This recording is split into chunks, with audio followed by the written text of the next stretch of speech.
Hello everyone. तो दोस्तों आज की इस वीडियो में हम बात करने वाले हैं SSA पोस्ट के बारे में दोस्तों, जो कि यहाँ पर BIS की ओर से निकल कर आई हैं। BIS यानी कि ब्यूरो ऑफ इंडियन स्टैंडर्ड की ओर से दोस्तों यहाँ पे पोस्टें निकल कर आई हैं। और यहाँ पर जो सीनियर सेक्रेटरीट असिस्टेंट यानी कि दोस्तों SSA की जो पोस्टें हैं दोस्तों, वो यहाँ पर काफ़ी ज़्यादा यहाँ पर निकल कर आई हैं। और इन पोस्टों के लिए अगर हम क्वालिफ़िकेशन की बात करें दोस्तों, तो यहाँ पर जो है आपने बैचलर डिग्री की होनी चाहिए, यानी कि दोस्तों आप ग्रेजुएट होने चाहिए। और यहाँ पर आप एलिजिबल हो जाते हैं इन पोस्टों में अप्लाई करने के लिए। ठीक है, अगर हम बात करें दोस्तों यहाँ पर सैलरी की, अगर हम बात करें तो सैलरी अगर आप यहाँ पर सेलेक्ट हो जाते हैं तो यहाँ पे जो आपकी सैलरी है ना 25,500 से स्टार्ट हो जाएगी। और यहाँ पे जो आपकी सैलरी 81,100 तक आपकी सैलरी जा सकती है दोस्तों। ओके, इसके अलावा अगर हम यहाँ पर एज की बात करें तो अनरिजर्व से जो आते हैं उनके लिए मैक्सिमम एज 27 साल यहाँ पर रखी गई है। और बाकी जो कैटेगरी में आते हैं उनको फर्दर यहाँ पर रिलैक्सेशन देखने को मिल जाता है दोस्तों। अब दोस्तों अगर हम बात करें यहाँ पे कि किस तरीके से आपकी यहाँ पर सिलेक्शन होने वाली है सीनियर सेक्रेटरीट असिस्टेंट की पोस्ट के लिए, तो देखिए यहाँ पे साफ तौर से लिखा है कि आपका ऑनलाइन एग्ज़ाम लिया जाएगा। और ऑनलाइन एग्ज़ाम और साथ में यहाँ पे देखिए क्वालिफाइंग स्किल टेस्ट भी आपका होगा, ये क्वालिफाइंग नेचर का होगा। और यहाँ पर जो आपका स्किल टेस्ट है दोस्तों, ये यहाँ पर skill test in computer proficiency consisting of word processing unit यहाँ पे रहेगा। 2000 की depressions in 50 minutes. Test in separate sheets on Microsoft Excel रहेगा, 15 मिनट्स का यहाँ पे टाइमिंग रहेगी। Test in PowerPoint Microsoft PowerPoint 15 minutes का यहाँ पे आपको टाइम दिया जाएगा। तो इस तरीके से दोस्तों यहाँ पे सबसे पहले तो आपका ऑनलाइन एग्ज़ाम यहाँ पर लिया जाएगा। और ये जो ऑनलाइन एग्ज़ाम है दोस्तों, ये आपको ज़रूरी क्वालिफाई करना है, यानी मस्ट आपको क्वालिफाई करना है अगर आप नेक्स्ट रिक्रूटिंग प्रोसेस में हिस्सा लेना चाहते हैं तो। ठीक है, अब थोड़ा सा यहाँ पर और भी चीज़ें देख लेते हैं इसके रिगार्डिंग में। ठीक है दोस्तों, आप यहाँ पर देखिए दोस्तों,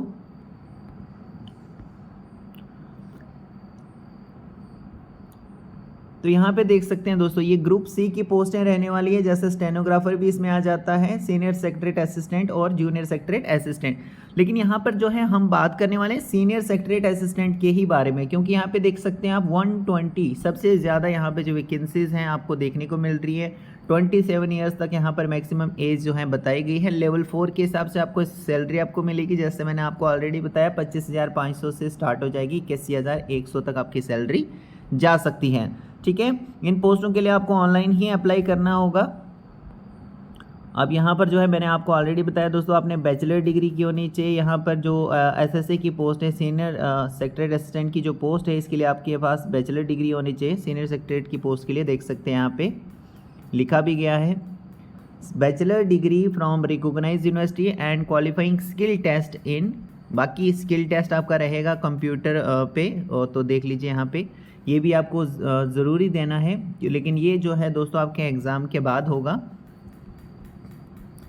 तो ग्रेजुएशन पास की ये पोस्ट है और सबसे ज़्यादा यहाँ पर पोस्ट है दोस्तों। सैलरी आपने देख ही ली है, बाकी यहाँ पे 10th पास वैकेंसीज़ भी हैं। अगर आप इनमें अप्लाई करना चाहते हैं तो आप कर सकते हैं। ठीक है, अब यहाँ पर हम सिलेबस देख लेते हैं इसके रिगार्डिंग में। थोड़ा सा नीचे स्क्रॉल करना पड़ेगा इसके लिए। अब देखिए दोस्तों, यहाँ पर है secretariat assistant, senior secretariat assistant, मतलब यहाँ पर ये जो पोस्टें दी गई है ना, जैसे यहाँ पर कुछ पोस्टें निकली हैं। असिस्टेंट सेक्शन ऑफिसर है, पर्सनल असिस्टेंट है, स्टेनोग्राफर है, सीनियर सेक्रेटरीट असिस्टेंट जिसकी हम अभी बात कर रहे हैं, और जूनियर सेक्रेटरीट असिस्टेंट। इन सभी पोस्टों के लिए जो भी मैंने यहाँ पर बताई है, और ख़ास तौर पे यहाँ पर दोस्तों SSA जिसमें सबसे ज़्यादा यहाँ पर पोस्टें हैं, तो सीनियर सेक्रेटरीट असिस्टेंट यानी कि SSA की जो यहाँ पे पोस्ट रहेंगी, इसके लिए यहाँ पर जो आपका सिलेबस है एग्जामिनेशन में, ये ग्रेजुएट लेवल का रहेगा, क्योंकि ग्रेजुएशन लेवल की पोस्ट है ना, ग्रेजुएशन लेवल की पोस्ट है। तो यहाँ पर जो आपका एग्ज़ाम में लेवल होगा, एग्ज़ाम का जो लेवल होगा, मतलब जो आपको एग्ज़ाम में क्वेश्चंस वगैरह पूछे जाएंगे, इसका जो लेवल होगा ना, वो ग्रेजुएशन लेवल का ही यहाँ पर पूछा जाएगा। और कौन कौन से सब्जेक्ट हैं जहाँ से आपको क्वेश्चंस पूछे जाएंगे, जैसे कि देख लीजिए यहाँ पे जनरल इंटेलिजेंस एंड रीजनिंग से 50 क्वेश्चंस होंगे, 50 मार्क्स के, 35 मिनट्स का आपको टाइम दिया जाएगा इसके लिए। जनरल अवेयरनेस से 25 क्वेश्चंस होंगे, 25 मार्क्स के रहेंगे, 20 मिनट का ड्यूरेशन दिया जाएगा यहाँ पे। और क्वांटिटी एप्टीट्यूड से 25 क्वेश्चंस होंगे, 25 मार्क्स के, 25 मिनट्स का टाइम दिया जाएगा। इंग्लिश लैंग्वेज से 50 क्वेश्चंस होंगे, 50 मार्क्स के रहेंगे, 40 मिनट्स का यहाँ पे टाइम दिया जाएगा।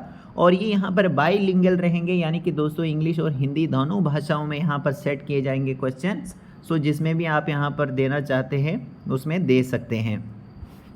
और नीचे यहाँ पर जैसे मैंने आपको ऑलरेडी बताया था कि यहाँ पे लिखा भी गया है, the candidates will be required to secure at least 50% marks, यानी कि दोस्तों आपको 50% मार्क्स लाने हैं। यानी ये है यहाँ पर देखिए कितने 150 मार्क्स है ना, तो यहाँ पे जो है इसका आधा कर लीजिए, तो 50% मार्क्स आपको ज़रूरी लाने हैं आउट ऑफ टोटल मैक्सिमम, जो मैक्सिमम मार्क्स हैं। मैक्सिमम मार्क्स कितने हैं 150, और यहाँ पे जो है इसमें से आपको क्या करना है 50% मार्क्स आपको लाने हैं। To be consider for next selection process, तो नेक्स्ट जो सिलेक्शन प्रोसेस होगा इसमें इसके लिए अगर आप चाहते हैं कि भाई आगे जो सिलेक्शन प्रोसेस है उसमें आप जो है हिस्सा ले पाएँ, तो आपको यहाँ पर जो एग्ज़ामिनेशन है जो आपका लिया जाएगा ऑनलाइन एग्ज़ाम, इसको क्लियर करना बहुत ज़रूरी है, और इसमें 50% आपको लाने हैं एग्रीगेट। ओके बाकी यहाँ पर जो एज वगैरह मैंने आपको बताया था कि एज यहाँ पर जो है सीनियर सेक्रेटरीट असिस्टेंट की बात करें तो यहाँ पे 27 ईयर्स तो मैक्सिमम एज बताई गई थी कि 27 साल तक जो भी यहाँ पर आते हैं कैंडिडेट वो अप्लाई कर सकते हैं। लेकिन यहाँ पर मैंने आपको बताया था कि अगर आप किसी कैटेगरी से बिलोंग करते हैं तो आपको यहाँ पर रिलैक्सेशन दिया गया है। तो देख लीजिए यहाँ पर देखिए कितना क्या मिला है, SC/ST वालों को 5 साल का रिलैक्सेशन, OBC वालों को 3 साल का रिलैक्सेशन, PWD अनरिजर्व EWS से जो आते हैं उनको 10 साल का रिलैक्सेशन, PWD OBC से जो आते हैं उनको 13 साल का रिलैक्सेशन, PWD SC/ST से जो बिलोंग करते हैं उनको 15 साल का रिलैक्सेशन जो है यहाँ पर देखने को मिल रहा है। बाकी जो भी आपकी कैटेगरी है आप अपनी कैटेगरी के हिसाब से देख लीजिएगा। मैंने आपको ऑलरेडी बताया आपको ऑनलाइन ही यहाँ पे अप्लाई करना होगा। अगर आप इंटरेस्टेड हैं यहाँ पर इन पोस्टों में अप्लाई करने के लिए, अभी भी यहाँ पे डेट है। बाकी सेंटर्स वगैरह की बात करें तो ये आपको हर स्टेट यूटी में आपको मिल जाएंगे। जैसे यहाँ पे आप देख भी सकते हैं टेंटेटिव बताया गया एग्जामिनेशन सेंटर्स।